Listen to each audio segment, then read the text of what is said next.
सन 2050 तक जनसंख्या हो जाएगी 10 बिलियन। इतने लोगों का पेट भरने के लिए खेतों से आज हम जितनी उपज ले रहे हैं उससे 2 गुनी लेनी होगी। अगर ये आंकड़ा आपको डरावना ना लगा हो तो जरा ये सुन लीजिए। सन 1900 में अमेरिका जैसे डेवलप्ड देश में 10.9 मिलियन किसान थे, लेकिन आज सन 2020 में अमेरिका में किसानी करने वालों की संख्या महज 6.5 मिलियन रह गई है, लगभग आधी। तो जब अमेरिका जैसे देश में जहां लोगों को सुविधा पे सुविधा मिल रही है वो खेत छोड़कर जा रहे हैं, तो भारत जैसे देश का क्या होगा? क्या होगा भारत का, जहां किसानों की आत्महत्या की दर साल दर साल बढ़ती जा रही है? क्या भारत का किसान किसानी करेगा? क्या जैसे सुनार का बेटा सुनार बनता है, डॉक्टर का बेटा डॉक्टर, नेता का बेटा नेता, क्या भारत का किसान पिता अपने बच्चे को किसान बनाना चाहेगा? हमें तो नहीं लगता। अगर ऐसा हुआ दोस्तों, तो ये किसान एक दुर्लभ प्रजाति के जीव हो जाएंगे और आने वाले टाइम में 10 बिलियन की आबादी का बड़ा हिस्सा भूखमरी का शिकार हो जाएगा या अनाज छोड़कर कीड़े मकोड़ों से बने हाई प्रोटीन सिंथेटिक फूड पर डिपेंडेंट हो जाएगा, जैसा साइंस फिक्शन मूवीज में दिखाया जाता है। असलियत यह है, हमारे फैलाए प्रदूषण और कारखानों से निकलने वाले जहरीले केमिकल से मिट्टी जब तक बंजर होगी उससे कहीं पहले जमीन में पसीना बहाकर अनाज उगाने वाले किसान लुप्त हो जाएंगे। तो ये था खेती और किसानी से जुड़ा बहुत ही डिप्रेसिव और निराशाजनक पहलू। लेकिन आपने शायद वो कहावत सुनी होगी, लाइफ फाइंड्स इट्स वे, जिंदगी अपना रास्ता खोज लेती है। खेती और उपज की इस गंभीर स्थिति के बारे में कृषि वैज्ञानिक भी सचेत है और अब इसका रास्ता धीरे धीरे निकलता दिखाई दे रहा है और यह रास्ता टेक्नोलॉजिकल एडवांसमेंट के थ्रू आगे बढ़ेगा। आज हम आपको खेती का भविष्य दिखाने वाले हैं जो महज 2 दशक दूर है। आज हम आपको दिखाएंगे फ्यूचर ऑफ फार्मिंग। सन 2050 तक कितनी एडवांस्ड हो जाएगी खेती।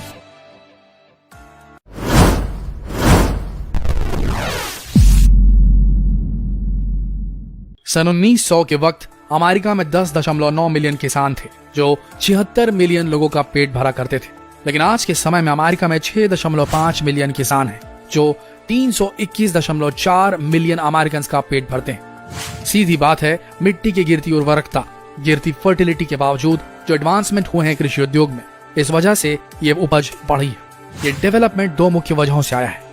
एक है बिजली की आपूर्ति और दूसरा मशीनों का उपयोग। और आने वाले दशकों में खेती में मशीनों का यूज, खासकर आर्टिफिशियल इंटेलिजेंस से लैस मशीनों का यूज बढ़ने वाला है और साथ ही बढ़ेगी पैदावार भी। आइए जानते हैं कैसी है वो चमत्कारी टेक्नोलॉजी, वो जबरदस्त रोबोट्स जो आज की खेती को फ्यूचरिस्टिक बना डालेंगे। यूनाइटेड नेशन संयुक्त राष्ट्र का अनुमान है कि हर साल करीब 20% से लेकर 40% तक फसल जो होती है वो कीड़े और दूसरी पौधों की बीमारी से ग्रसित हो जाती है और खराब हो जाती है। इतनी बड़ी मात्रा में उपज खेतों में ही खराब हो जाती है। इससे निपटने के लिए बहुत सारे लेटेस्ट एडवांसमेंट्स आ चुके हैं। एग्रीबॉटिक्स एक ऐसी कंपनी है जिसने ड्रोन्स के लिए एक ऐसा सॉफ्टवेयर बनाया है जो अपने कैमरे की मदद से खेतों की बारीक मॉनिटरिंग कर सकते हैं। ये ड्रोन बड़ी आसानी से पता लगा लेते हैं कि कौन सी जगह पे पौधे खेत में खराब हो रहे हैं और उन्हें तुरंत देखरेख की जरूरत है। ये मैसेज कंप्यूटर में भेजा जाता है और वहां से किसान के स्मार्टफोन पे। उसके बाद एक रोबोट, एक एडवांस रोबोट ऑटोमेशन टेक्नोलॉजी से लैस उस खेत के उस भाग तक पहुंचता है और वाटर जेट के माध्यम से सिर्फ उस जगह पर पेस्टिसाइड डालता है जहां पर खरपतवार उग गई हो, जंगली घास उग गई हो, या पौधे के सिर्फ उस जगह पर दवाई का छिड़काव करता है जहां पर कीड़े लग चुके हैं या बीमारी लग चुकी है। नतीजा, नंबर 1, जो पौधे होते हैं उनमें जो उपज होती है उसमें केमिकल की मात्रा कम हो जाती है। मिट्टी जिस पर पड़ता है ये केमिकल वो पूरी तरीके से केमिकल की वजह से बंजर होने से बच जाती है। सिर्फ उसी जगह पे केमिकल लगता है जहां जरूरत है। और तीसरी चीज, कॉस्ट ऑफ एग्रीकल्चर, यानी कि जो खेती करने का कॉस्ट है, कीटनाशक लगने का जो खपत है वो कम हो जाता है, जिससे किसान को फायदा होता है, पैदावार बढ़िया होती है और सब कुछ सटीक चलता है। ड्रोन्स की मदद छोटे किसानों के लिए बेहतर है जिनके फार्म जो है, जो खेत हैं वो छोटे हैं। लेकिन उन किसानों का क्या जिनके खेत जो है वो 100 से 200 एकड़ है। इस प्रॉब्लम को सॉल्व करने के लिए मैवरिक्स कंपनी ने 100 पायलटों से अनुबंध किया है। इन पायलटों के पास लाइट एयरक्राफ्ट व्हीकल है जिसमें मल्टी स्पेक्ट्रल कैमरास लगे हुए हैं। ये प्लेन खेतों के ऊपर से उड़ते हैं और इनमें लगा कैमरा खेतों का डेटा इकट्ठा करता है और उसकी मॉनिटरिंग करता है। सारी डिटेल्स को एक डेटाबेस में डाल दिया जाता है। वहाँ कंप्यूटर एप्लीकेशन मशीन लर्निंग के माध्यम से सारी चीजों का एनालिसिस करता है और बता देता है कि कीड़े कहाँ फैले हैं, बीमारी कहाँ फैली है, कहाँ पेस्टिसाइड की जरूरत है, कहाँ फर्टिलाइजर की जरूरत है। और इस तरीके से इस डेटा को हर खेत में इम्प्लाई किया जा सकता है। इसके अलावा प्लैनेट लैब्स नाम की ऐसी कंपनी है जो सैटेलाइट इमेजेस के थ्रू क्यूब स्टैट्स बनाती है जिसमें कैमरे लगे होते हैं। ये कैमरे खेतों का डेटा इकट्ठा करते हैं और उसकी मॉनिटरिंग करते हैं। ये कंपनी अंतरिक्ष से ही पता लगा लेती है कि खेत में कौन सी जगह पर दिक्कत है मॉनिटरिंग करने के अलावा ऐसी कंपनियां हैं जो एनालिटिकल सॉफ्टवेयर बनाने का काम कर रही है। ये सॉफ्टवेयर हर खेत के पूरे डेटा को एकत्रित करके किसानों को ये डेटा प्रोवाइड करता है। इसके अलावा ऐसे सेंसर्स मशीनें आ गई हैं जो मिट्टी की गुणवत्ता को रियल टाइम माप सकती हैं। किस मिनरल, किस तत्व की कमी है मिट्टी में, इसे पता लगा लेती है। इस मशीन का नाम है बोनी रॉब, एक ऐसी मशीन जो खेत से मिट्टी का सैंपल लेती है। सैंपल लेने के बाद ये मिट्टी को तरल पदार्थ में बदलती है और उसके बाद ये एनालाइज करती है कि इस मिट्टी में पीएच कितना है, फास्फोरस लेवल कितना है, और इससे किसान को पता चल जाता है कि ऐसी मिट्टी में कौन सी फसल लगानी चाहिए, कौन से उर्वरकों का इस्तेमाल करना चाहिए। अभी एक नया टर्म काफी फ्लैश हो रहा है जिसका नाम है वर्टिकल फार्मिंग। आपको बता दें, वर्टिकल फार्मिंग हाइड्रोपोनिक सिस्टम से चलती है। इसमें मिट्टी की जरूरत नहीं होती। जी हाँ, बिना मिट्टी के पौधों को उगाया जाता है, खेती की जाती है। इस तरह की खेती में चेम्बर बना के एक के ऊपर एक फसलों को उगाया जाता है, इसीलिए इसका नाम वर्टिकल फार्मिंग पड़ा। और उन पौधों को पानी देने के लिए पाइप का इस्तेमाल किया जाता है। इस तरह के पाइप में लगातार पानी बहता रहता है और इस बहते हुए पानी में पौधों की जड़ें डूबी रहती हैं और इस तरह की खेती को हाइड्रोपोनिक सिस्टम कहा जाता है। इस तरह की खेती ज्यादातर शहरों में की जा रही है जहाँ जमीन की मारामारी है। लेकिन हैरान करने वाली बात यह है कि इस तरह की खेती में एक तो बिजली का कम से कम उपयोग होता है और दूसरी चीज ये पूरी तरीके से ऑर्गेनिक खेती होती है, केमिकल लेस खेती होती है। कम जगह का इस्तेमाल करके ज्यादा उत्पादन किया जाता है इस तकनीक से। इस तरह की खेती करने के लिए आर्टिफिशियल लाइट की जरूरत होती है, जिससे एक आर्टिफिशियल एनवायरनमेंट क्रिएट किया जाता है जो बाकी फसलों के मुकाबले ज्यादा उत्पादन देता है।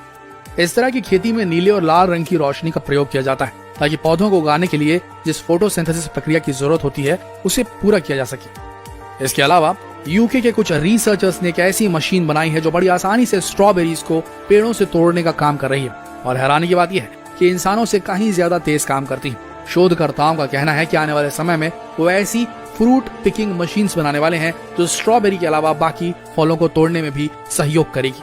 ऑटोनोमस फार्मिंग यानी कि पूरी तरीके से रोबोट्स के माध्यम से होने वाली फार्मिंग। ऑटोनोमस फार्मिंग को बढ़ावा देने के लिए यूके के हार्पर एडम्स के कुछ रिसर्चर्स ने पूरे 1 हेक्टेयर में मशीनों के द्वारा फसल उगाई और हैरानी की बात यह थी, इस फसल को उगाने के लिए उन्होंने किसी भी इंसानी हाथ की मदद नहीं ली। पूरे के पूरे 1 हेक्टेयर की फसल मशीनों के द्वारा उगाई गई थी। तो दोस्तों, इस तरीके से एडवांसमेंट होने वाले हैं फार्मिंग में। फार्मिंग का फ्यूचर कुछ इस तरीके का है।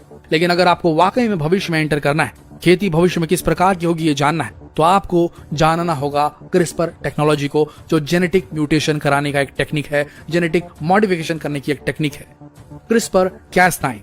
क्रिस्पर जो नाम है वो क्रिस्पर कैस9 तकनीक का छोटा नाम है। दरअसल क्रिस्पर डीएनए में पाए जाने वाले विशेष छोटे छोटे खंड होते हैं और कैस9 एक प्रकार का एंजाइम होता है जो एक तरह से कैंची की तरह काम करता है। इसी एंजाइम के माध्यम से क्रिस्पर्स में एडिटिंग करते हैं जो जेनेटिक इंजीनियर्स होते हैं। और अब वो समय आ गया है कि जेनेटिक इंजीनियरिंग के माध्यम से हम पौधों की क्वालिटीज को चेंज कर सकते हैं, उनकी पैदावार बढ़ा सकते हैं, उनकी रोगों के प्रति प्रतिरोधक क्षमता को बढ़ा सकते हैं, जिससे फसल ज्यादा रेजिस्टेंट होगी, उसमें कीड़े कम लगेंगे, बीमारियां कम होगी और पैदावार ज्यादा होगी। आपको बता दें, 2 बड़ी बड़ी एग्रीकल्चर कंपनी जिनका नाम है ड्यूपॉन्ट और सिंजेटा, इन दोनों कंपनियों ने जीनोमिक सिलेक्शन के माध्यम से 2 अलग अलग तरह के मक्के की पैदावार को बढ़ावा दिया है और उस बीज का नाम है एक्वामैक्स और आर्टिसन। इनसे जबरदस्त पैदावार बढ़ती दिखाई दे रही है। एक और कंपनी है जो जेनेटिक मॉडिफिकेशन के क्षेत्र में काम कर रही है, नेक्स्टजेन। इस कंपनी का एक नया प्रोजेक्ट है जिसका नाम है कासावा प्रोजेक्ट। ये प्रोजेक्ट अफ्रीका में चल रहा है। इसका मकसद है जेनेटिक इम्प्रूवमेंट करके कसावा नामक अनाज के पौधों की ज्यादा से ज्यादा उत्पादन करना, क्योंकि अफ्रीका के लोगों के लिए मेन फूड है। इसके अलावा ऐसी कई फसलें हैं जिनका जेनेटिक इम्प्रूवमेंट नहीं किया गया है, लेकिन अगर इनका जेनेटिक इम्प्रूवमेंट किया जाए तो इन फसलों की उत्पादन क्षमता लगातार बढ़ सकती है। तो दोस्तों, ये थी एक झलक भविष्य की खेती की, फ्यूचर ऑफ फार्मिंग। आशा करते हैं कि देशवासी किसानों के प्रति थोड़ा और सहिष्णु होंगे और उनके बारे में थोड़ा और ज्यादा सोचेंगे। याद रखिए, किसान पूरे समाज के लिए, पूरी मानव जाति के लिए सबसे इम्पोर्टेंट चेन का एक हिस्सा है, जिसे अगर हमने खो दिया तो मान के चलिए कि हमारा भविष्य अंधकार में डूब सकता है। जितना हो सके इस वीडियो को शेयर करें किसानों के नाम पर। धन्यवाद।